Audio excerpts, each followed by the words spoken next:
Hello everybody, Raven Knight here, and welcome to another episode of How to Build. This is a series where I teach you guys how to make my created characters in For Honor, be they characters I've created for Legends, characters I've created for fun, or just characters from the campaign or story.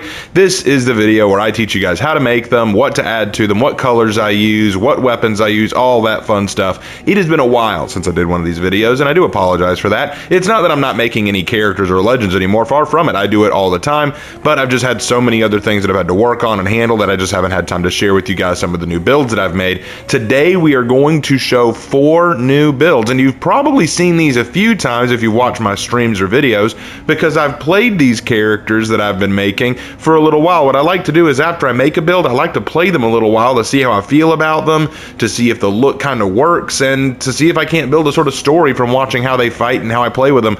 So that is why it's taken so long, but really excited to get into these now. Let's start with the first one. We're starting off with a Highlander build. You guys have seen him before. This is Dalton Forrest. That's right, Dalton Forrest. I first showed him off in my Highlander analysis video where I talked about my different Highlander builds, and I said that he needed to get his own legend.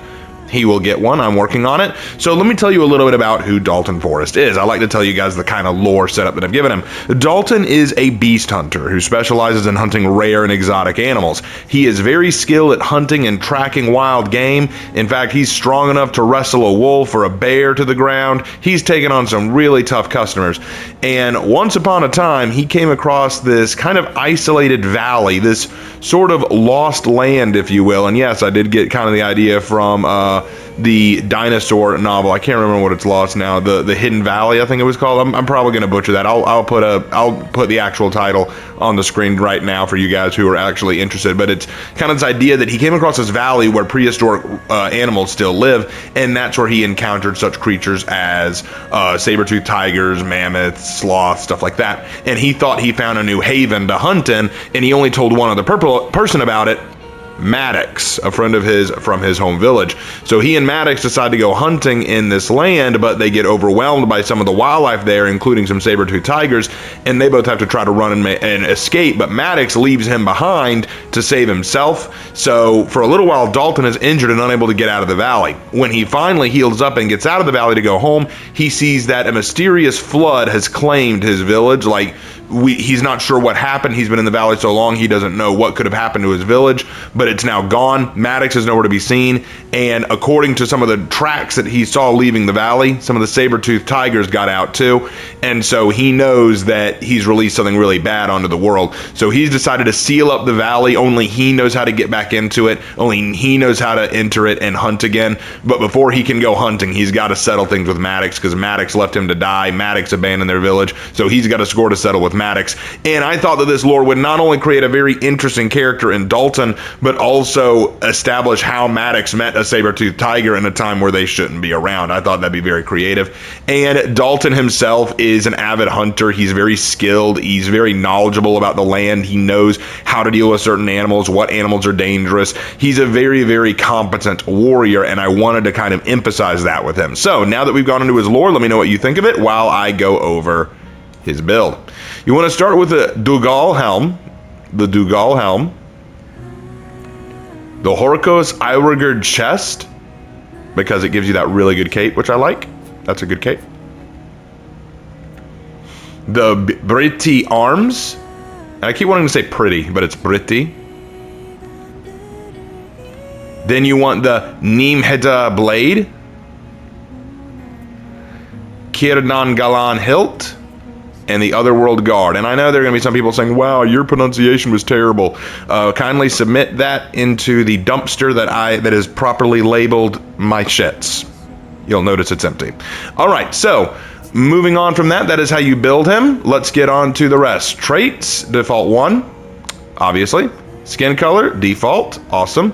Left arm, I went with no paint pattern, no symbol, but I went with the vines embossing, which you get from the Viking story on Realistic. So just complete the Viking portion of the campaign on Realistic and you get that. Pretty cool, right? For the ornament, I went with the Serpent's Embrace, which you get from the Rabid Wolf Elite outfit. The Rabid Wolf Elite outfit. I like this snake crown kind of thing that he's got going on. I think it looks really cool. For material, I went with dark brown, all the way around, dark brown. No need to change it up. Left shoulder, I have no paint pattern, but I have the Howl symbol. which is from the Rabid Wolf Elite outfit, no embossing. And for the right shoulder, we have the Curve 1 paint pattern, which is gotten from Reputation 13 level 6, and the Fox Head symbol, which you get from Reputation 26 level 5. I think it's a really good look, and you'll notice I'm going for kind of a beast theme with this guy. For chest, no paint pattern, but I went with the Bird Skull 1, which you get at level 4, and no embossing. For the standards, nothing, I left that alone. I just left that alone. And for colors, here it is. You want Kappa's Haunts from the Web of the Jorogumo Pass that was done not too terribly long ago. So Kappa's Haunts is the paint pattern you want for this. I think it just comes out really, really nice in this build. All right, and that is how you make him look like this. Let's get on to the abilities. So for feats, you want fast recovery, because honestly, not only is that a really good Highlander feat to help him maintain stamina, but I would imagine that this hunter is very used to running and moving all the time. Bear Trap, because he's a hunter. Longbow, because he's a hunter. And Fire Flask, because, I mean, honestly, it's just a good feat. Not a lot else to that. For executions, I use Friend Foe Forehead.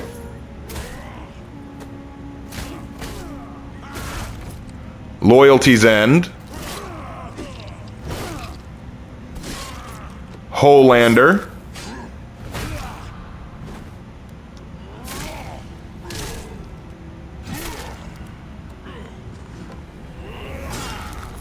And Cruel Demise.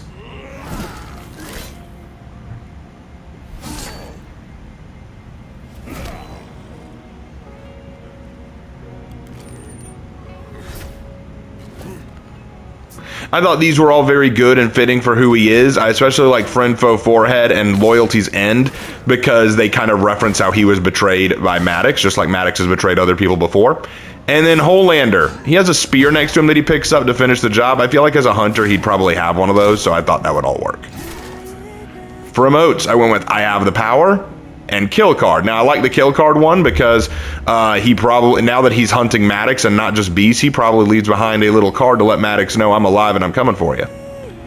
Combat, Last Stand, and Heavy Swing. For signature, I went with Calm.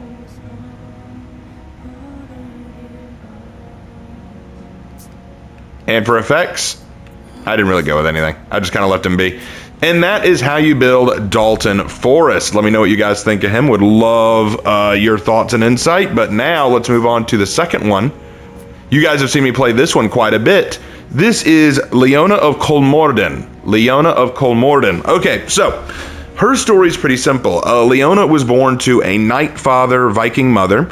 She was raised in a village on the border of Valkenheim and Ashfeld, and her family just kind of wanted to stay out of future wars between the factions. Now, what's cool about this village is, well, actually, I'm going to kind of drop a little hint for you guys. When the Hatuns started invading and began their conquest, there was this fear rising up among the village that the Hatuns would attack and raze their village to the ground. So the guardians of the village and Leona herself went out to go and fight the Hatuns and kind of scare them off in the village. In the battle, Leona kind of fell. She wasn't a match for the Hatuns, and they ended up knocking her down, and she fell into blackness. She thought she was dead, only to wake up after having visions of a snow leopard, of all things. Like, well, why was she thinking about a snow leopard? Where did that come from? She doesn't know, but since she's alive and one of the only few to be alive, she determines that whatever happened, the Hatuns must have been forced to retreat or flee. And to make sure that if they came back and found her footprints that didn't lead her back home, she decides to leave Kolmorden and find a new place to live so that she can lure the Hatuns away from her home. She ends up wandering the wilds for a little bit until she discovers the Keepers. Now, who are the Keepers? I talked about them in another video. The Keepers are essentially a druidic order that believe in preserving the balance of nature and the human world. See, unlike a lot of these new age hippie movies that say man bad, nature good, the Keepers recognize the necessity of a relationship between man and nature. Man needs to take from nature to stay alive. Man is part of the natural world. But on that nose, you can't overtake from nature. So yes, hunt in nature to get meat and to get food. Absolutely. Chop down trees to make homes and tools. Absolutely.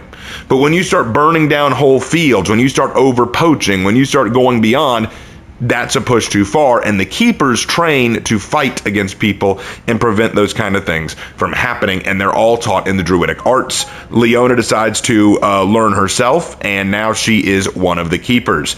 So that is pretty much her lore. Let me know what you think of that. Let's go into her build. You need the Dirk Helm, the Grimmer Chest, the Eternal Grace Arms, the Ukane Head, Hugnan's Whisper Shaft, an Unbeaten Buckler. I like the buckler here because honestly it's green and it's going to match the paint pattern that we use. And also the weapon, I went with something very basic looking. It looks nice, but it's basic. It's not super intricate or fancy because Leona herself is not super fancy and stuff like that. So I thought that would really work. And honestly, I like this mix mash look that she has. It looks really, really good, and I think it comes off very, very nice. All right, let's go into the rest. For traits, default 1, obviously. Skin color, I went with default, but you wouldn't go wrong from going a lighter or secondary light shade here. Any of these 3 would be fine. For head, the paint pattern is Raven Knot 3, which you get from Sea Ice Mythic Outfit. You need the Sea Ice Mythic Outfit for the Raven Knot 3, okay? Oh, and no symbol, no embossing. For the ornament, okay, I used the Horned Side Guard, which you get from the Forge Mythic Outfit, but if I'm being honest, you could just keep her entirely ornamentless and it would be fine. So if you don't have this ornament, don't feel bad. You can go ornamentless and it'll be fine. Or if you have Jeweled Horn, that's a good alternative. If you have Demon's Gaze, that's a good alternative. If you have, there was one other, Horned Bird, that's another good alternative. If you have Ice Bear, that's another good alternative. You have good alternatives to that one, but I just really like the Horned Side Guard. I think that just looks really good, so I went with it. For the material, you want dark brown all around, and I like it because it pairs very well with the green and creates kind of this druidic look. It looks really, really good, so I like it. Next up. For the chest, you want the Bloom of Air 3 paint pattern, which you get from the Air Worshipper Elite outfit. And you want the World Tree symbol, which you get from the Tree of Life Elite outfit. So if you haven't noticed, there are a few outfits you're going to need to get to make this character. For the right shoulder, you want Spirited Flight 3 paint pattern, which you get from the Valrafen Anima outfit. No symbol? If you want to throw in an embossing, I would throw in Horse, which is what I use. You get a Reputation 19, level 20. But if I'm being honest, it's so hard to see. Like, I'm flipping through these, and it's kind of hard to see the difference, right? So you could throw in kind of anything, or you could just leave it there. It would be fine. But I went with Horse. For right arm, no tattoo, but I used the Bearded One symbol, which you get from the Forge Mythic outfit. And left arm, I didn't do anything. I left the shield alone because let me show you why. Look at how adding any paint pattern kind of ruins it, right? So leave it alone. Leave it alone. It looks great this way. Now, finally, what you've all been waiting for, the color scheme. The color scheme is Nature and Spirit, which you get from the Druid's Hearth Elite outfit. I do not accept any substitutes for this one. This is the best one you can get. So please get that. And I know that is a lot of outfits to get, but if you want to make her look like this, that is my recommendation. I honestly will say this may be my favorite Valkyrie build I've made. It just looks so tight. And honestly, I've had a lot of good luck with her. I don't know if I've just been getting better with Valkyrie or if I've just gotten a lot of good luck from this character, but many times I've played her and have come out doing pretty stinking well. So yeah, if y'all remember, I made a video not too long ago about the biggest man-child of For Honor.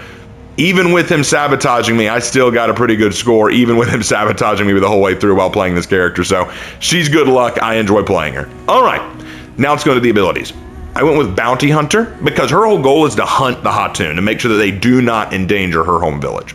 Bear Trap. She's used to living in the wilds. She knows how to hunt and trap animals and enemies. Javelin, long distance weapon is good. Scout, okay, so you might kill me for not using Fire Flask, but for lore purposes, as a keeper, she's not going to want to use a Fire Flask, which could potentially set fire to the forest she's supposed to be protecting. So I thought Scout would make a lot more lore sense for her since she's going to want to let people know that danger is coming. However, if you want to use Fire Flask, you can. I'm not against it. No reason you can't do it. But I'm just explaining why I use Scout on her. All right, next up, executions. I use Plant Your Flag, Spearfishing,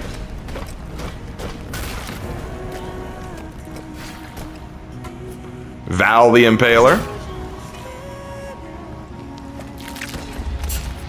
and Sylvan Metamorphosis.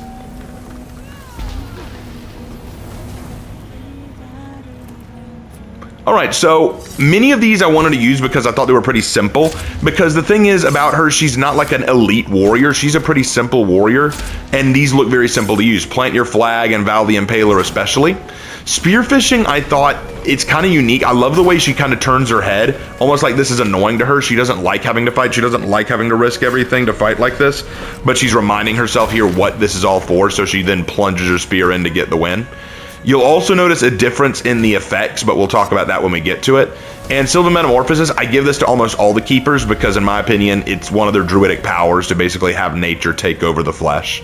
So I thought that would work. For emotes, I went with Spear Twirl and Let's Go. Free Roam, I had Make Some Noise and Muscular Biceps.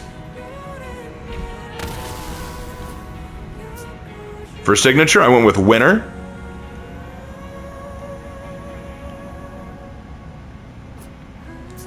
And for effects, let's go into that. So for Idol, I have Thor's Strike. And I use this on her free roam and combat emotes as well. And the reason I do that is because the way I see it, that's part of being in the Druidic Order. She is like a storm druid of some sort. Like the storms themselves answer her call. It's like power resonating off of her. And for her executions, I went with In the Rainforest for these three, but not for spearfishing. I went with Root and Branch for spearfishing, and the reason why is, watch this, if I added In the Rainforest for spearfishing, watch how the Warden kind of walks out of the rainforest circle there. It doesn't look as good, does it? So I gave it Root and Branch because it looks like the trees are trying to take over his body. So I thought that worked a lot better. And that is how you build Leona of Kolmorden. And I hope you guys like it. Let me know what you guys think of this look. Let me know what you think of this character. I really like her. She's one of my favorites to play right now. But now it is time to move on to the third. Say hello to Suyan. Suyan the Zhanhu. All right, now this lore is still being written. I'm still not 100% on it, but this will be a shocker for you.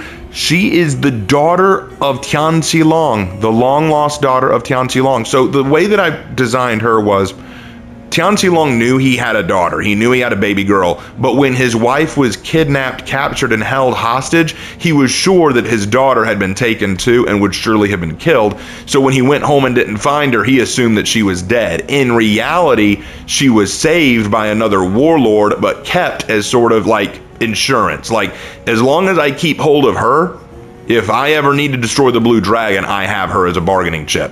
And so she has always just been kind of passed from warlord to warlord, all of them knowing that if they ever have a reason to go against the blue dragon, they have her. And eventually Gao Lei, the emperor, found out about this and said, oh, I'll take her. Because just in case Tian Xilong gets out of his depression, gets out of his funk, and decides to go against me, I have her. But she knows she's a bargaining chip. She knows that she's being used against her father, and she just plays that role. She just plays that role of, yep, I know, I only exist to be used against daddy, but she's also working as a double agent. She has not told her father any of this. In fact, her father still does not know she's alive, but right now, with everything going on with General Zhe, she has been offered to General Zhe as a lieutenant and advisor, but she is secretly preparing to turn against Zhe and give all of his information and movements to her father and then pledge loyalty to the dragon. So she is kind of this dragon hiding amongst the snakes. Like, she's been playing this role for a long time. She's been playing the long game. She's like a secret agent, if you will. And I thought that'd be a really cool idea for a Zhanhu, because I thought that kind of works for who they are. But now let's talk about how to build her. You need the Shichi Huo helm, Da Yi chest, and Tao Wang Zhe arms. Then for the weapon, you need the Ziging blade, Avant-Garde Hueshijia hilt, and Ganjiang guard. And what you get is a really nice looking fit. Little combined, but I think it comes out to a really nice looking fit. For the traits, alternative 2, because it is his daughter, although if you wanted to go guy, it doesn't look bad. I mean, if you just wanted to go with this build but prefer playing as a guy, it doesn't look bad. For skin color, default. I mean, you could go brighter, but really this is fine. Chest, I went with the Mystical Barrier 1 paint pattern, which you get from the Dragon and the Snake event Mythic outfit. So get the Mythic outfit while it's available, guys. For the symbol, nothing. For the embossing, I went with Draconite Source, which comes from the Draconite Lord Illustrious outfit. So it gives you a really cool look there. For the ornament, I went with Nimue, which gives you a really cool 3-headed dragon ornament. And this dragon stuff is all meant to be in reference to her father. In fact, if you look at the outfit, she has black dragons on her thing. Now, I wanted to get blue dragons, but the black just worked really well. The black really popped, which is why I say go with tar. Now, you could go with blue, like let's go with a blue look, like let's go with seawater. It does create a blue dragon, but it doesn't look quite as good. Doesn't that look a little weird? I guess maybe cobalt could work okay, but I don't know. It looks a little odd because it looks like all it's doing is it's making the scales of the dragon blue, not the whole thing. But you see what I mean. The tar kind of works here, so I went with that. But if you guys find a better look that makes it more connected to the blue dragon, that's fine. Now, left arm. No paint pattern. But I went with the Niangao 1 symbol, which you get from an outfit at Reputation 18. No embossing. For the right arm, nothing. I left it as is. For the back, no paint pattern, no symbol, but I used the Sharp Tangles 2 embossing, which you get at Reputation 8, level 20. Add some nice texture. For standards, nothing. I left it alone because anything you add is going to mess with that dragon, and I don't want to mess with it. Now, the color scheme. The color scheme is going to be Inquisition's Rule, which you get from completing tiers on the Death by Metal event pass. You needed to play the Death by Metal event pass to get this color scheme, and honestly, there aren't a lot of better color schemes out there unless you just want to change up the look entirely. And in this case, I will open the invite to you guys. If you come up with a better look that you think would work better for her, feel free to share it with me. I'd love to take it under advisement because like I said, she's still being worked on, but she's a character that I wanted to make for a while. Now, for her abilities. I use Fast Recovery, Thick Skin, Longbow, and Last Laugh. A lot of these, like Thick Skin and Last Laugh, go into her devotion to her father and her willingness to be an agent. She's willing to take the punches and just kind of let things roll off of her. And if need be, she'll die for her father and take them with her. Longbow, because I think it's a decent long distance feat. And Fast Recovery, because Zhanhu needs to keep that stamina. Executions, I use G's Duplicity.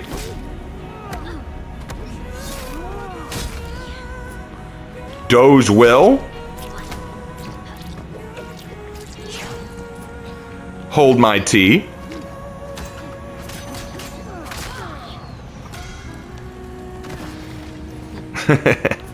And Double-Edged Gift.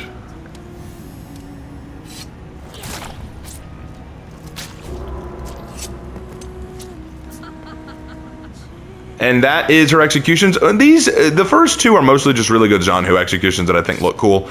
Hold My Tea just shows her martial excellence. And Double-Edged Gift is a reference to her being a double agent, just like Zhe is. So Zhe is a double agent with a double agent in his own mess. So I thought that worked. Emotes. Commanding Pose and Sylvan Book. I use Commanding Pose because it just looks good, and Sylvan Book because she is always studying the way to defeat her opponents. Combat, Imperial Salute, and Brief Docility. For signatures, Stick Trick. Again, showing off that martial prowess. And then effects. I use Mystic Barrier for this execution, but mostly because I was just testing it out. I really don't think you need it. You could go without an effect and it'd be fine. Idle, none. And Free Roam, I use Dynastic Nobility for this as a subtle reference to her father, but that's it. That's the only other effect I use. And that, ladies and gentlemen, is how you make Suyan. So let me know what you guys think. I would love your thoughts. Now to move on to the last one. This is a Black Prior build. Meet Nimue, the Witch of War. All right, so Nimue was kind of born under a bad star. She's kind of born under a bad sign. Everything that seems to happen around her or around people with her is bad. Her mother died in childbirth. Her older brother drowned in a river while she was there and couldn't explain what happened. Her father has been sick with the plague 3 separate times and only seemed to get better whenever she left or was pulled away. It just feels like things just seem to go wrong when you get involved with Nimue. Now, here's the thing. she doesn't want to believe that she is a cursed child, so she tries to join the church, tries to get religious, tries to find comfort in the cathedral. But even there, people don't trust her. People think that she's cursed or tainted, so they encourage her to leave. She ends up falling in with the Black Priors because she thinks if she can't be accepted by anyone else, then she'll be accepted by other outcasts of the Knights, just like the Black Priors are.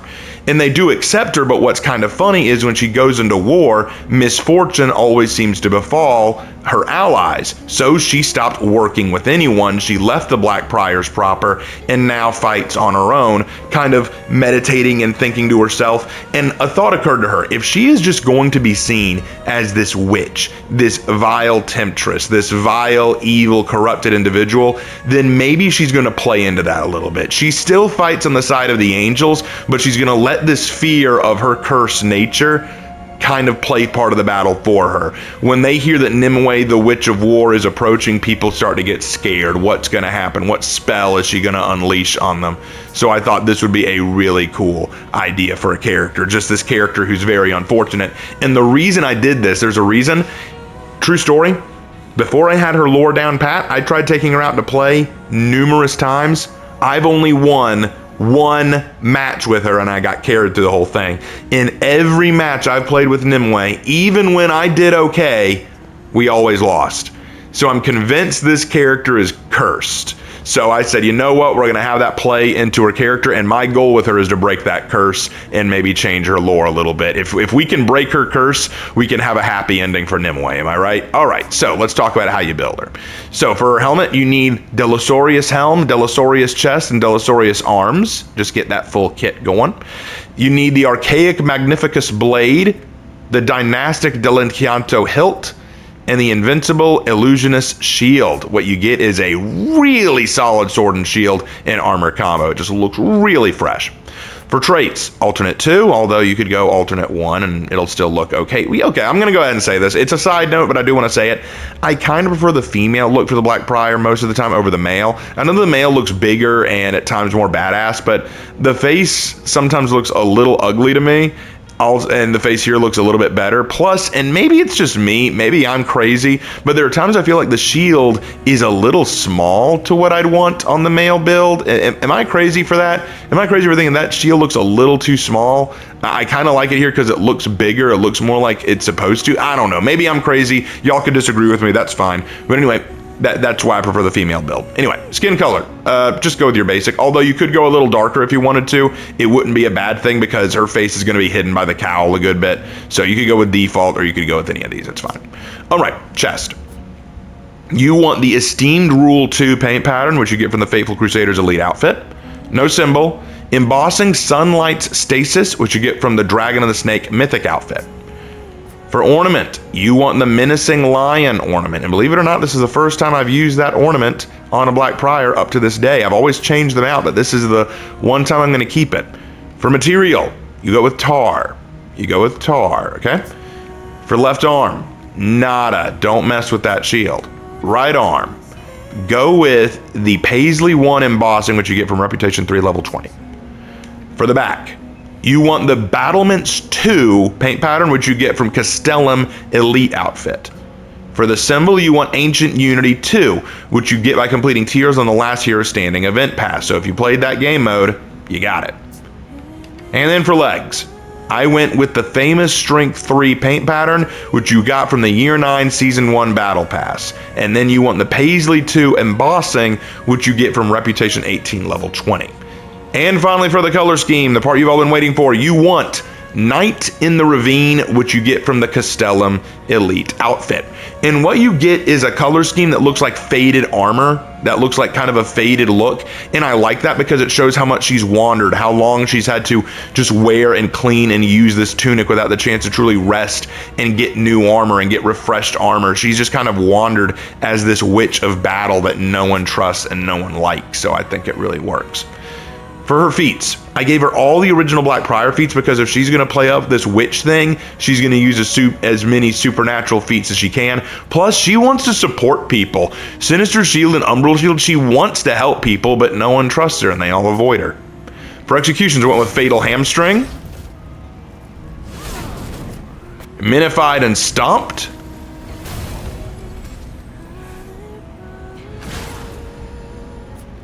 Card of Absolution. And Mala Ultradsunt. So I went with Fatal Hamstring and Mala Ultra Adsunt because I think that they're really good Black Prior executions and they kind of fit her attitude. This kind of frustrated, I'm going to strike you and finish you off kind of thing. And Mala Ultra Adsunt, this kind of badass, just, I finally got you and I'm going to kill you. I like how she even smiles when she does it. If you look carefully at her face, notice she smiles. Take a look. She has this little smile on her face. I think that's good. Minified and Stomped and Card of Absolution both feel like witch spells. And again, she's trying to play up this idea that she is a magic using witch. And so she's going to use little tricks to kind of make people believe that she is that. Now, are these real spells that she's casting? You be the judge, but she's going to convince people that's what she's doing. Emotes, Mutual Respect and Threatening. And then Sylvan Panacea, again, leading into the witch idea. And it's probably just a tonic. Or who knows, maybe it's real, you don't know. And then Just Peachy. Because she needs a good bite to eat every now and then, you know what I'm saying? Oh, it's so good. For signature, I went with Felix Culpa.